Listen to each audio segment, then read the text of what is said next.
हाँ देखिए बच्चों,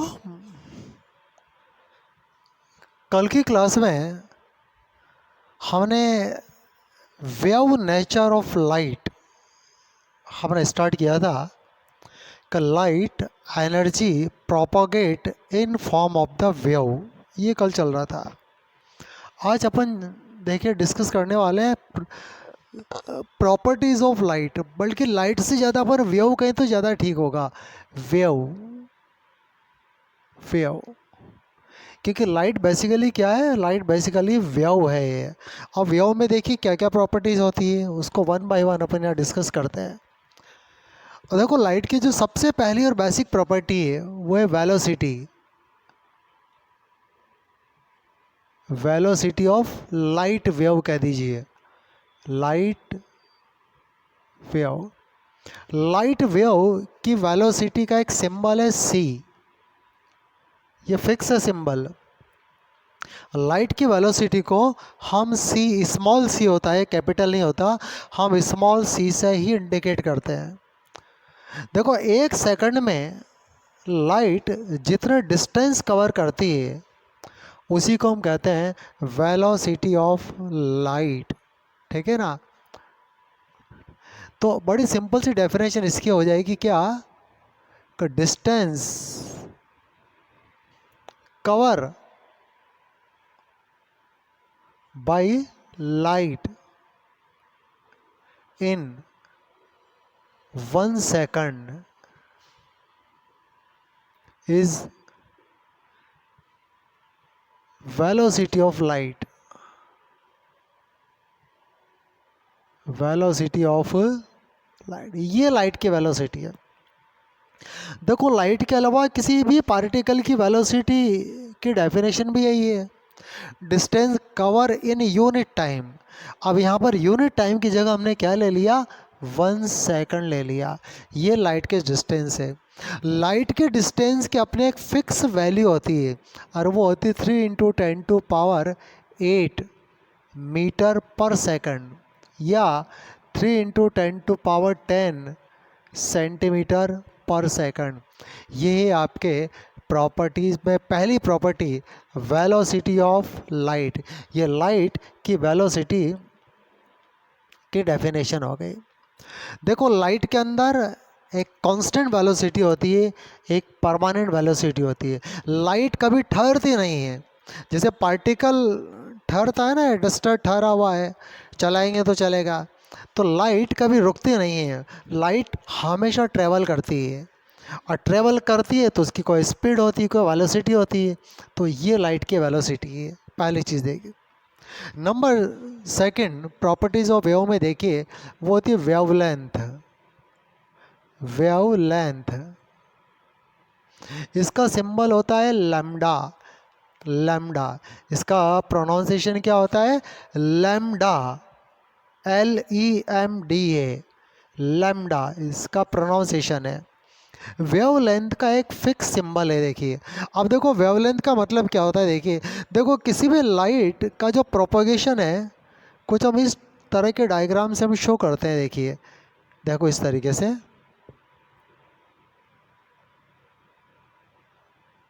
ऐसे।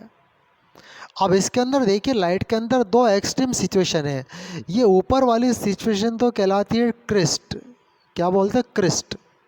इसको बोलते हैं ट्रॉफ। तो ये नीचे वाले जो बिल्कुल जो मिनिमा है, इसके जो मिनिमम पॉइंट है, ये तो कहलाता है ट्रॉफ। और ऊपर वाला इस ये होता है क्रिस्ट। क्रिस्ट, क्रिस्ट को मैक्सिमा भी बोलते हैं, मैक्सिमा। ट्रॉफ को मिनिमा भी कहा जाता है। अब देखो दो रेगुलर क्रिस्ट के बीच की जो डिस्टेंस है, ये डिस्टेंस ये कहलाती है लैम्डा, यानी कि वेवलेंथ। ये भी क्या है, आपके वेवलेंथ है। दो रेगुलर ट्रॉफ के बीच की जो डिस्टेंस है, ये भी आपके लैम्डा है। यानी कि लैम्डा क्या है, distance between two regular crest और ट्रॉफ। हम इसको बोलते हैं वेवलेंथ।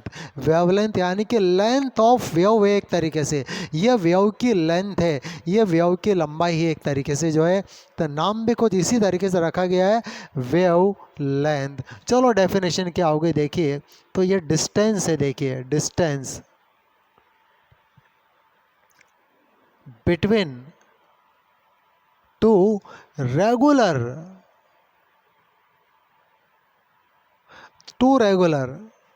या तो क्रिस्ट ले लीजिए या ट्रॉफ ले लीजिए,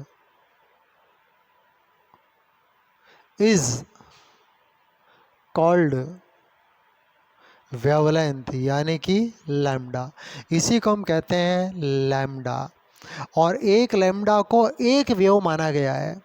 इस डायग्राम में 3 लैम्डा है, ये भी लैम्डा ही है, तो यानी कि 3 वेव्स इस डायग्राम में शो की गई है। लैम्डा, लैम्डा एक डिस्टेंस है देखिए। अब लैम्डा की यूनिट क्या होगी जरा देखिए, unit of lambda, unit of lambda यानी कि वेवलेंथ। अब वेवलेंथ एक डिस्टेंस है, तो जो भी डिस्टेंस की यूनिट है वो आपके वेवलेंथ की यूनिट है। जो भी डिस्टेंस की यूनिट होगी वो वेवलेंथ की यूनिट होगी। डिस्टेंस की क्या क्या यूनिट हो सकती है, सेंटीमीटर हो सकती है, और क्या हो सकती है, मीटर हो सकती है। और अब क्योंकि लाइट की जो देखो वेवलेंथ होती है ना, बहुत ही कम होती है, बहुत ही कम होती है वो, और बहुत ही जो स्मॉल डिस्टेंस को रिप्रेजेंट करने के लिए कुछ और भी यूनिट्स डिराइव की गई है। जैसे एक यूनिट है ऑंगस्ट्रॉन, ऑंगस्ट्रॉन, इसका प्रोनाउंसिएशन क्या है, ऑंगस्ट्रॉन होता है। और स्मॉल डिस्टेंस का यूनिट होती है पिकोमीटर, पिकोमीटर, इसका पीएम का प्रोनाउंसिएशन होता है पिकोमीटर। अच्छा, ऑंगस्टोन का सेंटीमीटर और मीटर से एक रिलेशन है, क्या रिलेशन है देखिए, तो 1 सेंटीमीटर इक्वल टू होता है 10⁻10 ऑंगस्टोन, या 1 ऑंगस्टोन होता है 10⁻⁻8 सेंटीमीटर। सिमिलरली 1, बच्चों लाइट गई है, लाइट आने दीजिए, उसके बाद अपन कंटिन्यू करते हैं दोबारा।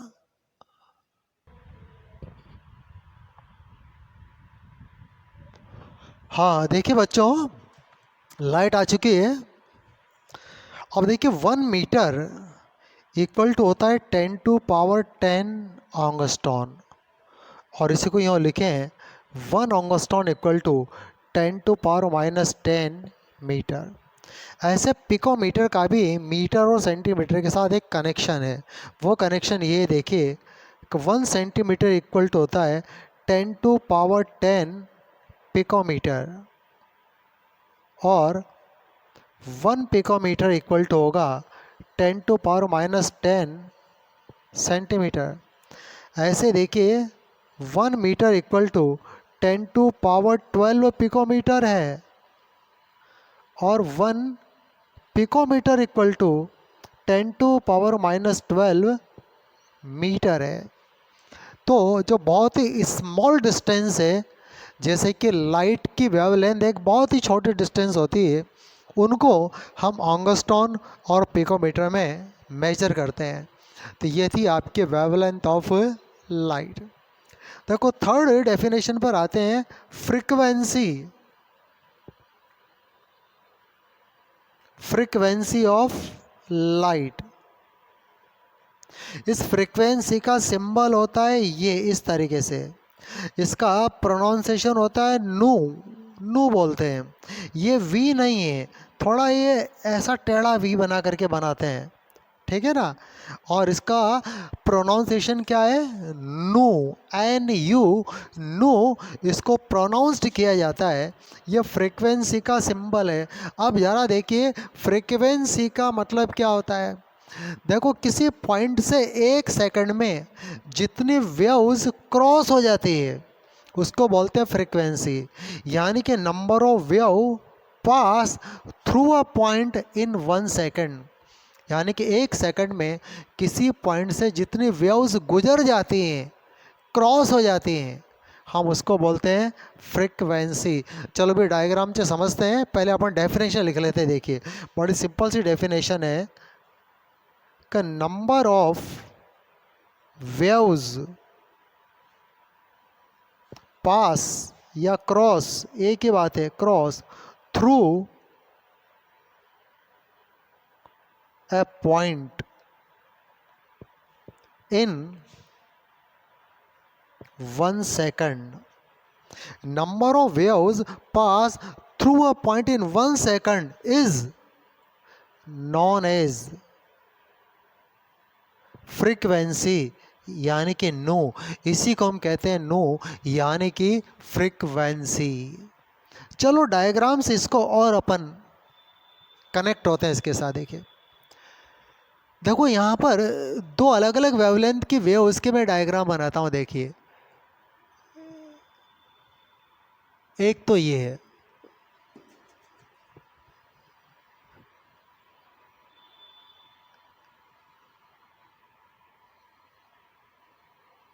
एक तो ये देखिए, और इसी के पैरेलल एक डायग्राम और बना लेते हैं।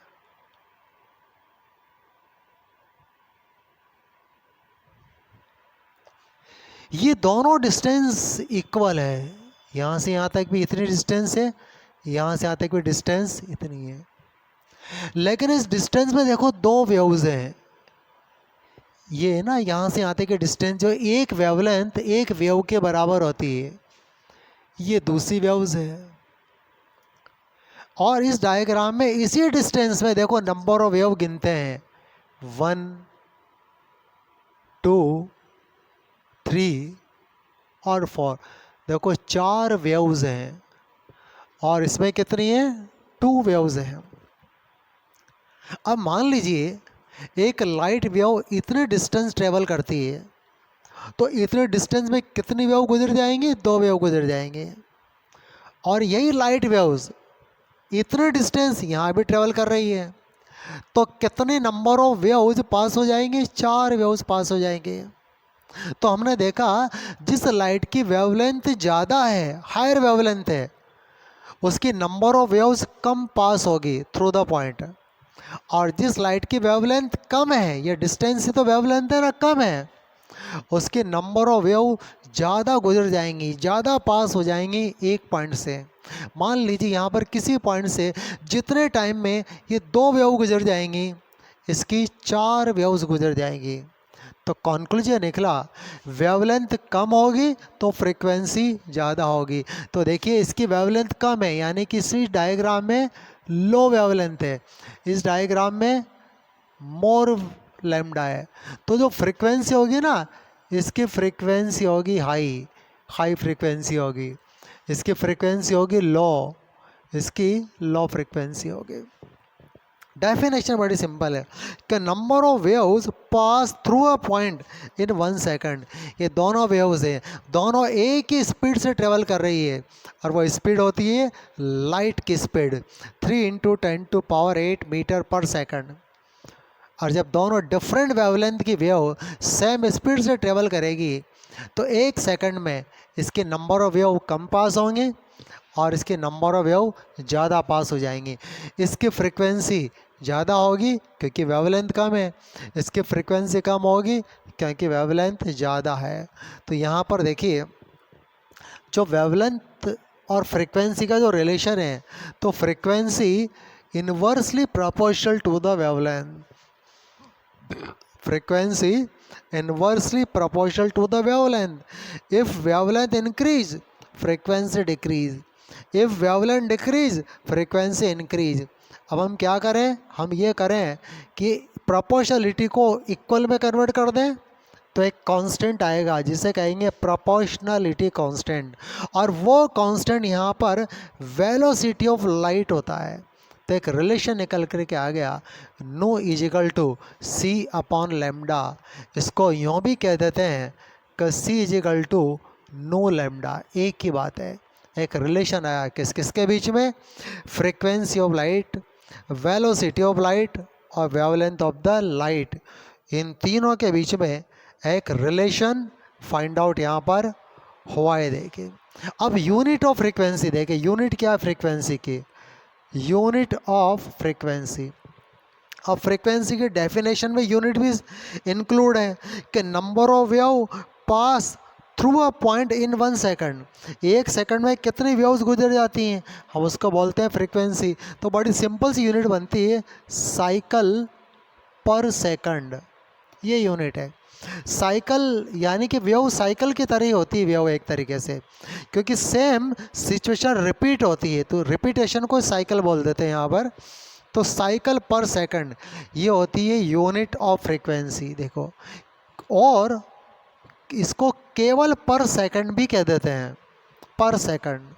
और इसका हर्ट्ज भी कहते हैं, HZ। इसका प्रोनाउंसिएशन क्या होगा, हर्ट्ज।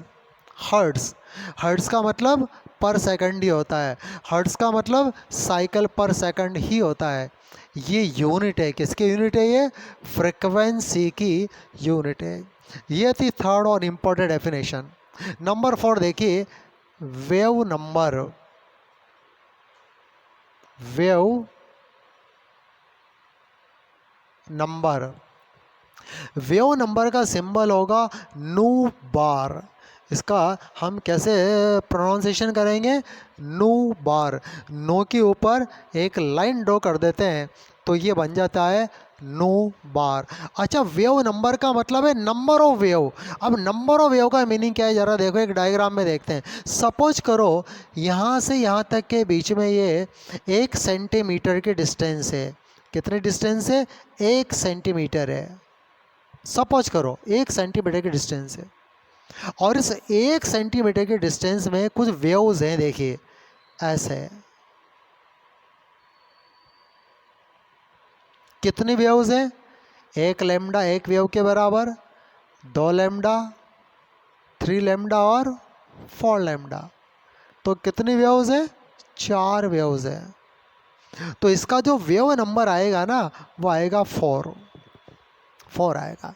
यानी कि number of wave in unit distance. अब यूनिट डिस्टेंस 1 सेंटीमीटर हो सकती है, 1 मीटर हो सकती है, जो भी डिस्टेंस होगी यूनिट होगी।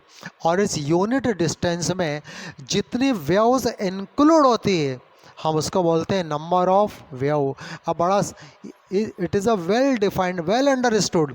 यदि वेवलेंथ कम होगी तो हम नंबर ऑफ वेव ज़्यादा बढ़ जाएंगे, यदि वेवलेंथ ज़्यादा होगी तो यूनिट डिस्टेंस में नंबर ऑफ वेव्स कम हो जाएंगे। अच्छा, ये नंबर ऑफ वेव को हम कैलकुलेट निकालेंगे कैसे, फार्मूला क्या है, तो बड़ा सिंपल सा फार्मूला है, nu bar is equal to 1 upon lambda. बस लेमडा को इन्वर्स कर दीजिए, आपके पास आ जाएगी नंबर ऑफ वेव, यानी कि number of wave in unit distance, that is the wave number. अच्छा, इसकी यूनिट क्या होगी, देखो नंबर ऑफ वेव की यूनिट की बात करें अपन तो इसकी यूनिट हो जाएगी पर सेंटीमीटर। यदि वेवलेंथ सेंटीमीटर में है तो पर सेंटीमीटर, 1 अपॉन लेमडा की यूनिट सेंटीमीटर होती है ना, तो 1 अपॉन लेमडा क्या हो जाएगा, पर सेंटीमीटर। और लेमडा मीटर में है तो पर मीटर भी हो सकता है। ये यूनिट है किसकी, वेव नंबर की यूनिट है। नंबर 4, नंबर 5 और इम्पोर्टेंट डेफिनेशन देखिए, वो होता है टाइम पीरियड। टाइम पीरियड, और इसका सिंबल होता है टी। इसका प्रतीक, इसका सिंबल क्या होता है, टी। अभी किसी भी वेव के लिए, किसी भी लाइट वेव के लिए टाइम पीरियड का मतलब क्या होता है, देखिए। तो देखिए इसमें क्या होता है, एक वेव है ना ये, अब देखो इस लाइट को यहाँ से यहाँ तक पहुँचने में जितना टाइम लगता है उसको बोलते हैं टाइम पीरियड। यानी कि एक वेवलेंथ के बराबर डिस्टेंस ट्रेवल करने में लाइट जितना टाइम लेती है हम उसको बोलते हैं टाइम पीरियड। कितने डिस्टेंस, एक वेवलेंथ के बराबर डिस्टेंस। वेवलेंथ डिस्टेंस ही तो है, एक वेवलेंथ के बराबर डिस्टेंस ट्रेवल करने में लाइट जितना टाइम लेती है that is the time period. इसको यूँ भी कह सकते हैं कि एक साइकिल पूरा करने में लाइट जितना टाइम लेती है उसको कहते हैं टाइम पीरियड। साइकिल का मतलब ये हुआ कि वेव यहाँ से वापस यहाँ पर आ गई, ये एक साइकिल पूरी हो गई। इस एक साइकिल में वेव ने जो डिस्टेंस तय की वो एक लैम्डा के बराबर ही की। तो टाइम पीरियड को दोनों तरीके से बोल सकते हैं कि time taken to complete the one cycle, that is the time period, and time taken in travel of wave distance equal to lambda, यानी कि वेव लैम्डा डिस्टेंस के बराबर ट्रेवल करने में जितना टाइम ले रही है that is the time period. ये दोनों बातें एक ही मतलब है। चलो कोई भी एक हम लिख लेते हैं। देखिए, तो टाइम पीरियड का मतलब है time taken to complete the one cycle, time taken to complete the one cycle of wave is time period. ये आपके होता है टाइम पीरियड। अच्छा, अब टाइम पीरियड को निकालेंगे कैसे? तो ये निकलता है 1/नो से। नो यानी कि फ्रीक्वेंसी का इन्वर्स ही टाइम पीरियड है। अच्छा, इसकी यूनिट क्या होगी? देखिए, तो देखिए बच्चे, इसकी यूनिट होती है, अब नो की यूनिट क्या होती है भाई? टाइम की यूनिट टाइम ही तो है, तो यूनिट क्या होगी? सेकंड। क्योंकि टाइम टेकन, तो जो टाइम की यूनिट है वो टाइम पीरियड की यूनिट है, तो यूनिट होती है सेकंड। ये लाइट के बारे में कुछ 4-5 हमने कुछ इंपॉर्टेंट टर्म्स यहाँ पर डिस्कस किए। कुछ टर्म चैप्टर में आगे काम आएंगे। इसको आप वीडियो को पॉज करके रेस्ट पे 1 बाय 1 सिस्टमेटिकली नोट कर लीजिए। इसके बाद कुछ 2-3 न्यूमेरिकल अपन करेंगे जो इस फार्मूले पर बेस्ड होंगे, c is equal to nu lambda या nu is equal to c upon lambda के ऊपर। चलो इसको नोट कर लीजिए, उसके बाद आगे बढ़ते हैं। हाँ देखिए बच्चे, एक न्यूमेरिकल आपके सामने बोर्ड पर है कि find frequency of light of wavelength 3000 ऑंगस्ट्रॉन। ये वेवलेंथ 3000 ऑंगस्ट्रॉन है, यानी कि लैम्डा गिवन है और फ्रीक्वेंसी यानी कि नो कैलकुलेट करना है। चलो नो निकाल लेते हैं। Nu is equal to c upon lambda, ये फार्मूला था। बट लैम्डा की जो वैल्यू है ना वो 3000 ऑंगस्टॉन में है। अब इस ऑंगस्टॉन को या तो सेंटीमीटर में कन्वर्ट कर लीजिए या मीटर में कन्वर्ट कर लीजिए, किसी में भी कर लीजिए। चलो सेंटीमीटर में कन्वर्ट कर लेते हैं 3000 ऑंगस्टॉन को। तो 3000 इंटू 10⁻⁻8 सेंटीमीटर, और कैलकुलेशन करेंगे 3 इंटू 10⁻⁻5 सेंटीमीटर, यह लैम्डा। अच्छा, सी क्या है? Velocity of light. अब क्योंकि लैम्डा हम सेंटीमीटर में निकाल चुके हैं, इसलिए लाइट की वेलोसिटी सेंटीमीटर पर सेकंड में ही लेनी पड़ेगी हमको। और लाइट की वेलोसिटी होती है 3 इंटू 10⁸ सेंटीमीटर पर सेकंड। 3 इंटू 10⁻10 8 नहीं सॉरी 10 सेंटीमीटर पर सेकंड। अब नो में ये दोनों चीज़ें रख दीजिए, तो देखिए लाइट की वेलोसिटी 3 इंटू 10⁻10, लैम्डा 3 इंटू 10⁻⁻5, 3 से 3 कैंसिल हो गया, ये नीचे 10⁻⁻5 ऊपर जाएगा +5 ऐड हो जाएगा तो 10⁻15। निकाली क्या है? फ्रीक्वेंसी, और फ्रीक्वेंसी की यूनिट क्या होती है? हर्ट्स। ये हमारा आंसर है, ये हमारा आंसर है। नंबर 2, एक और क्वेश्चन देखिए। Find wavelength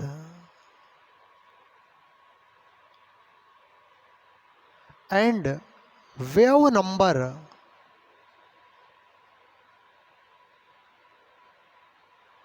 find wavelength, wave number and time period time period of radiation of frequency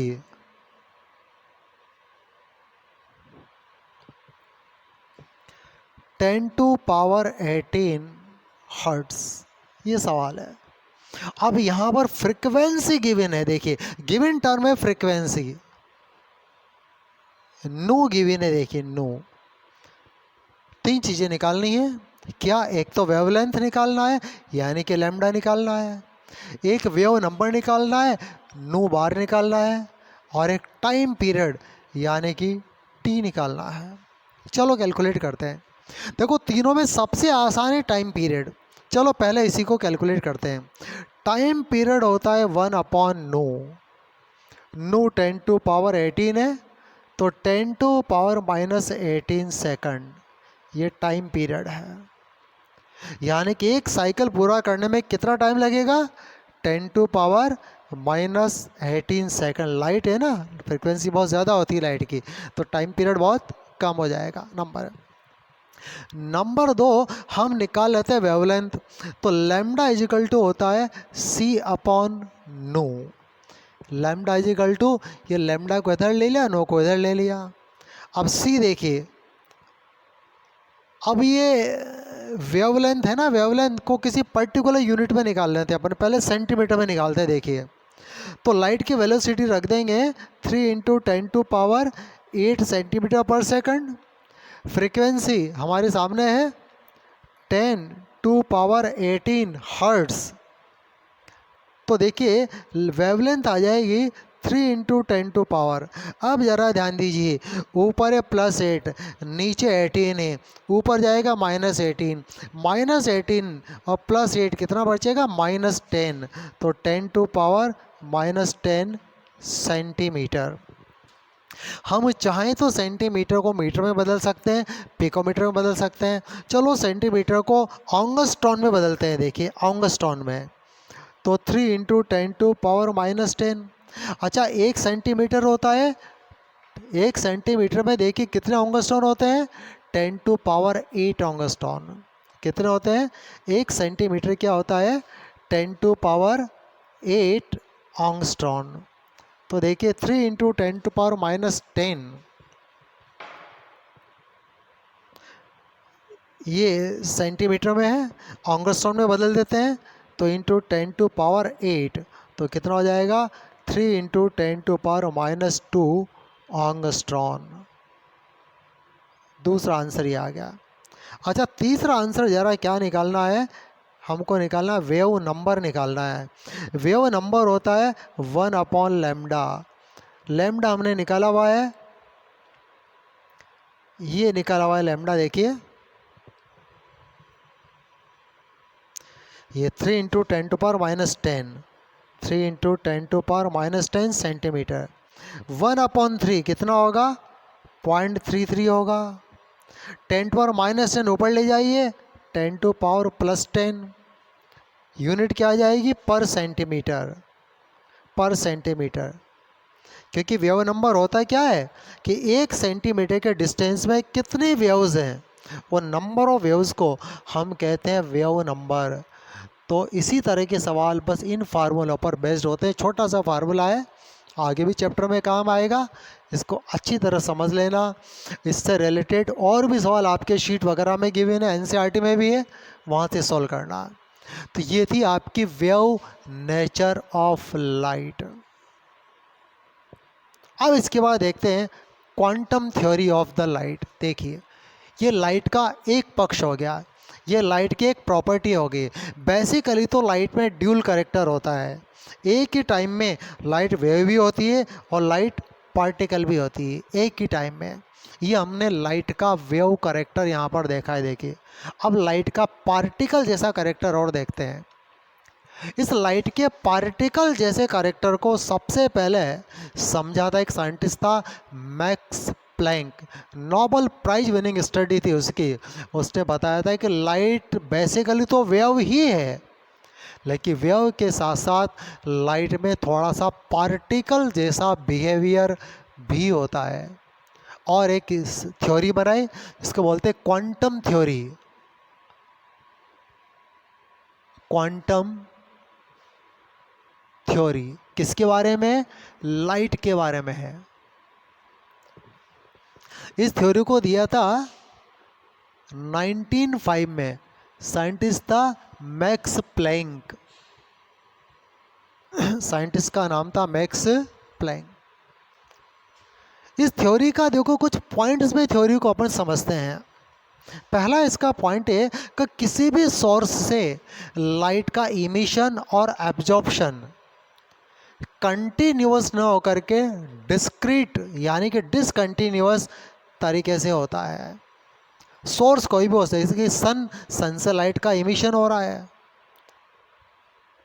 अब किसी पत्थर के टुकड़े पर लाइट गिर रही है तो पत्थर का टुकड़ा लाइट को एब्जॉर्व कर रहा है, तो लाइट का इमिशन हो या एब्जॉर्प्शन हो, लेकिन वो कंटिन्यूअस न होकर के कैसा होता है? डिसकंटिन्यूअस होता है। अच्छा, कंटिन्यूअस और डिसकंटिन्यूअस इस दोनों में देखिए फ़र्क क्या है। जैसे आप पानी की टोटी पूरी खोल देते हैं तो जो पानी की धार गिरती है वो कंटिन्यूस है, माउस वाटर के बीच में किसी तरह का गैप नहीं है, किसी तरह का सेपरेशन नहीं है। एक कंटिन्यू वाटर का फ्लो और नल की टोटी में से नीचे आता है। दूसरा, उस टोटी को थोड़ा सा खोलिए और ड्रॉप बाय ड्रॉप पानी की यदि गिरे, एक ड्रॉप, दूसरी ड्रॉप, तीसरी ड्रॉप, जैसे बारिश में भी पानी की बूंदें गिरती है, वो होता है डिसकंटिन्यू। वहाँ पर हर एक ड्रॉप का अपना सेपरेट एग्जिस्टेंस है, हर एक ड्रॉप के गिरने की एक टाइमिंग है, दो ड्रॉप के बीच में एक टाइम इंटरवल है, दो ड्रॉप के बीच में डिस्टेंस का सेपरेशन भी है, ड्रॉप के पीछे ड्रॉप चलती है। ठीक है ना, ये होता है डिसकंटिन्यू। जब बूंद बूंद करके पानी गिर रहा है ना तो वाटरफॉल हो रहा है डिसकंटिन्यू मैनर में, और लगातार पानी की धारा गिर रही है तो वाटरफॉल हो रहा है कंटिन्यूअस मैनर में। लाइट के बारे में मैक्स प्लैंक ने बताया कि किसी भी सोर्स से लाइट का एमिशन और एब्जॉर्प्शन डिसकंटिन्यू होता है, डिसकंटिन्यू मैनर में होता है, कंटिन्यूअस नहीं होता। देखिए तो कैसे लिखेंगे अपन कि इमिशन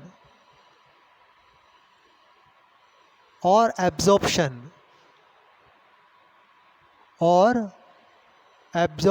ऑफ लाइट, अब वो लाइट कह दीजिए, रेडिएशन कह दीजिए, एक ही बात है, लाइट और रेडिएशन। एमिशन और एब्जॉर्प्शन, ये एब्जॉर्प्शन है ऑफ लाइट और radiation take place in discontinuous manner.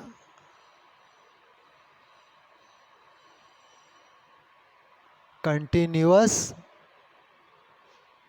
Manner पहली चीज, यानी कि टुकड़ों में, छोटे छोटे टुकड़ों में लाइट का एमिशन एब्जॉर्प्शन, ऐसे नहीं रेगुलर नहीं होता लाइट का एमिशन। क्यों है ऐसा, क्यों होता है? क्योंकि लाइट के अंदर भी पार्टिकल जैसा बिहेवियर होता है। जैसे हर एक पार्टिकल का सेपरेट एग्जिस्टेंस होता है, दो पार्टिकल के बीच में सेपरेशन होता है, ठीक ऐसा ही एग्जिस्टेंस सेपरेशन लाइट के एमिशन और एब्जॉर्प्शन में भी होता है। ये आपके क्वांटम थ्योरी। सेकंड, अब जब लाइट इमिट होती है या लाइट एब्जॉर्ब होती है तो छोटे छोटे एनर्जी पैकेट्स की फॉर्म में लाइट इमिट और एब्जॉर्ब होती है, और वो सबसे छोटा है जो एनर्जी पैकेट है लाइट का, उसको कहा गया है क्वांटा और फोटॉन। देखो जैसे सारे सब्सटेंस छोटे छोटे पार्टिकल से मिलके बनते हैं और उन पार्टिकल को क्या बोलते हैं? एटम्स और मॉलिक्यूल। ऐसे लाइट एक एनर्जी है, ये एनर्जी भी स्मॉल एनर्जी पैकेट से मिलकर के लाइट का फॉर्मेशन होता है, लाइट फॉर्म होती है, और उस स्मॉलेस्ट सबसे छोटे एनर्जी पैकेट्स को, बंडल ऑफ एनर्जी को यहाँ पर नाम दिया है क्वांटा और फोटॉन। तो देखिए, तो जो लाइट होती है, लाइट यानी कि रेडिएशन इमिट और absorb in form of small energy packets, small energy packets, small energy packets. In small energy packets का नाम क्या है? या तो इनको कहते हैं क्वांटा या कहते हैं photon energy packets. They are known as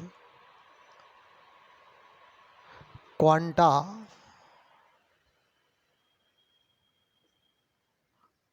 और फोटॉन। बच्चों लाइट गई है, लाइट आने दीजिए, उसके बाद कंटिन्यूस करते हैं।